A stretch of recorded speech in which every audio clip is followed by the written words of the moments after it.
Angelines Félez, Carmen Samper y Antonio Labarta nos contaron sus experiencias.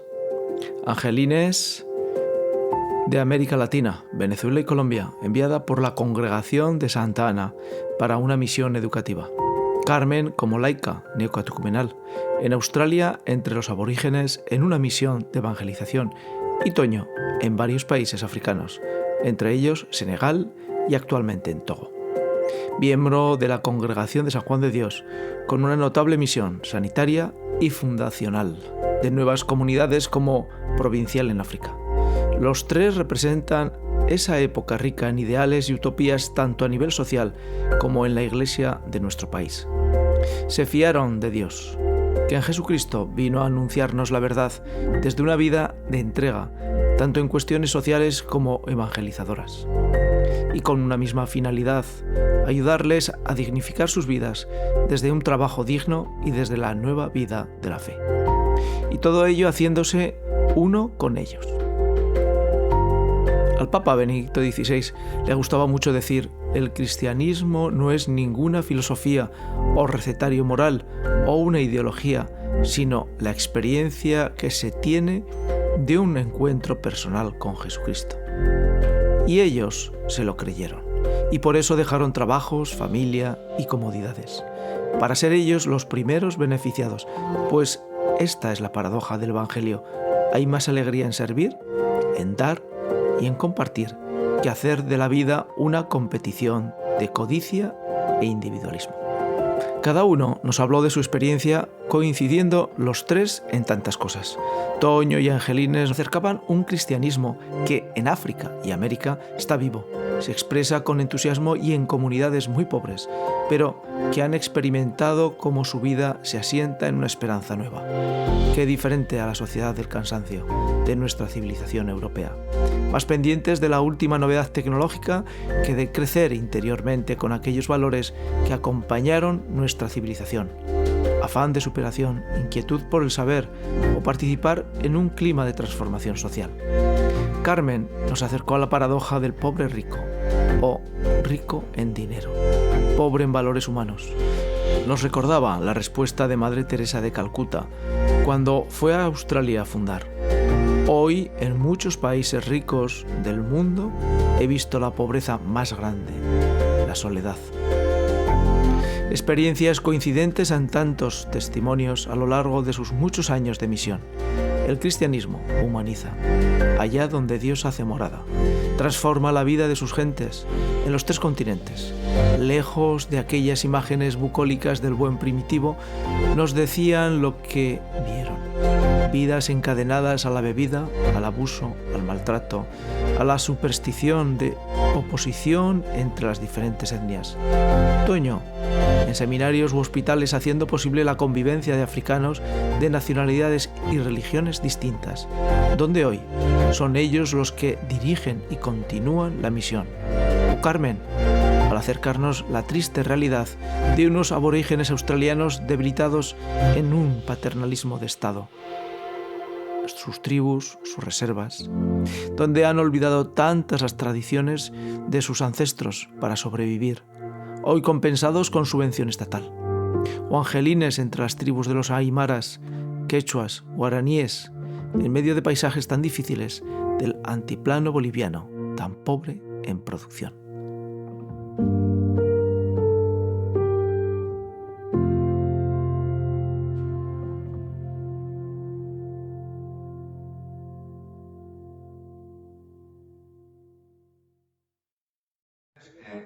Hoy nos acompaña parte de la delegación. Ojalá que también desde vosotros, desde la delegación, desde los misioneros, animéis para que esto que es la misión, que es evangelizar, que es ayudar a los pobres, que lo vivís con la ayuda de la oración, por supuesto, pues que siga vivo en la Iglesia, entre nosotros, no solamente en Almudévar, sino en toda la Iglesia. tú vas a ir, no querías ir a África con negros, pues te voy a mandar con negros. Si quieres ir, si aceptas, ahí con negros.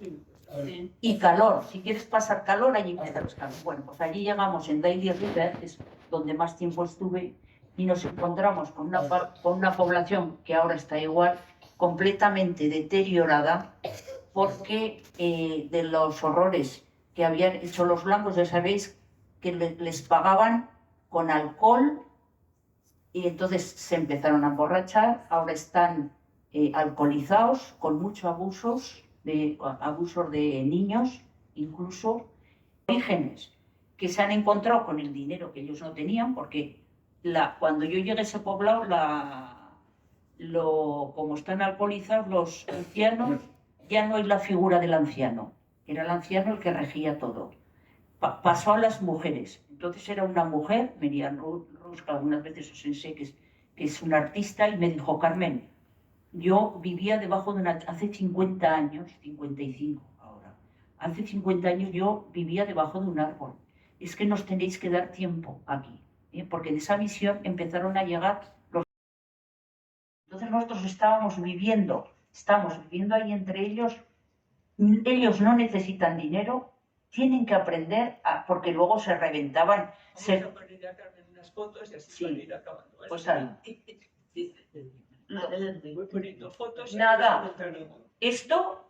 Tienen un río, se llama Daily River, o en aborigen se llama Nile. Un río que miraros que pescan, que pescan. Nos vino un pescador y nos trajo esto. Y nos dijo: tomar hermanas, nos llamaban hermanas, claro, mis hermanas éramos así.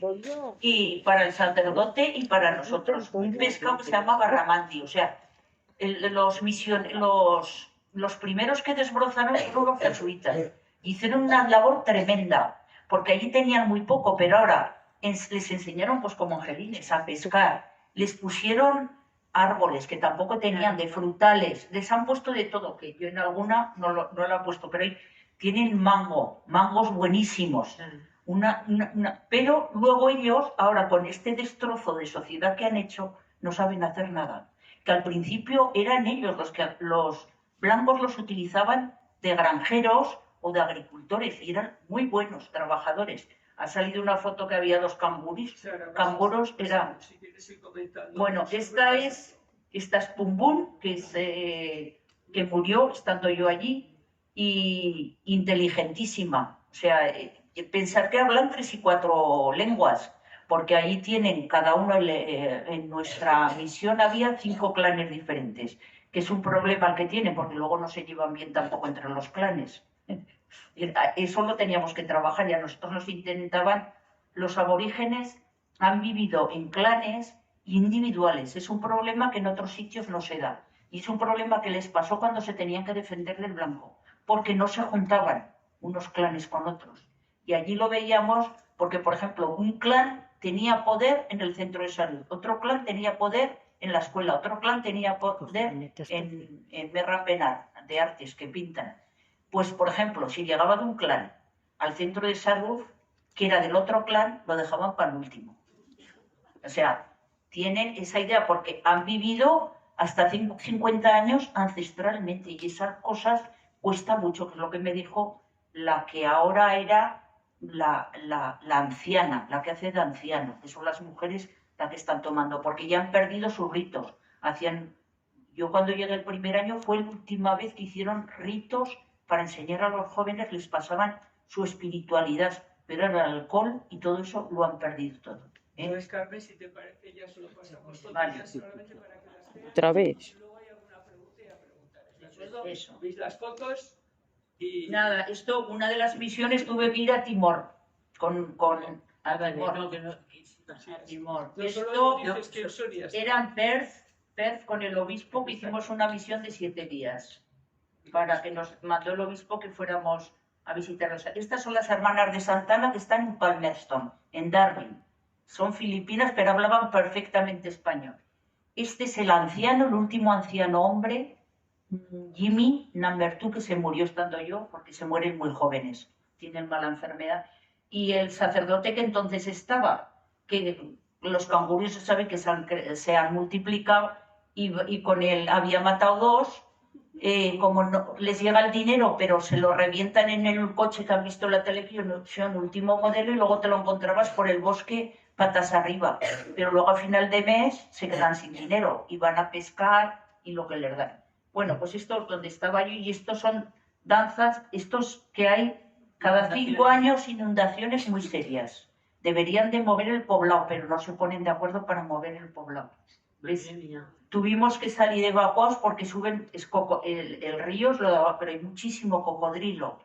Entonces los cocodrilos van por la calle y luego aparte que no puedes vivir con esto. Nos evacuaron con barca, luego nos vino a buscar un avión porque como Australia es rico y ahora los defiende y ahí nos llevaron, luego teníamos allí ropa, pues esto es el poblado todo inundado. Y ese es el poblado que tiene pista de aterrizaje porque al centro de salud hay enfermeras, procuran formar aborígenes, y quieren pasarles a los aborígenes. Pero resulta que con este problema del alcohol, que es una comunidad seca, está prohibido el alcohol dentro, pero tienen el pub justo en los linders del pueblo y el pub es de ellos y las ganancias del pub es para ellos.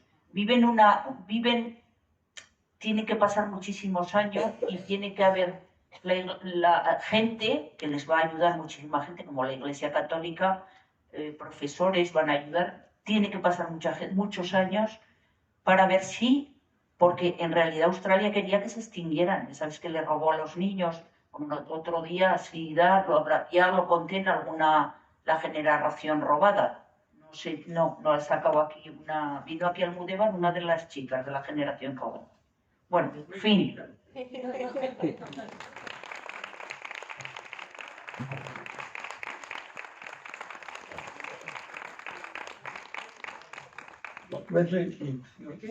Una introducción que luego continuará. Bien, buenas tardes.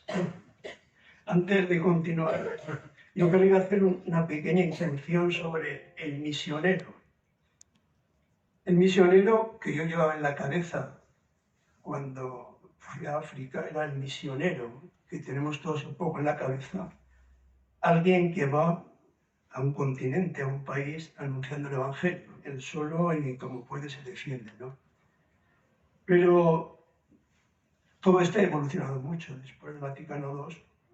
Nosotros, yo hablo los misioneros, creo, si vamos a África, a Asia, o no importa de dónde, es porque nos han llamado. Llamados de aquí, pero llamados de allá. No es la colonización, digamos, la evangelización que hubo antes, ¿no? Yo soy de una orden hospitalaria, ¿no? Entonces, todos ahí donde estamos es porque nos han llamado. Y los que nos llaman son los obispos.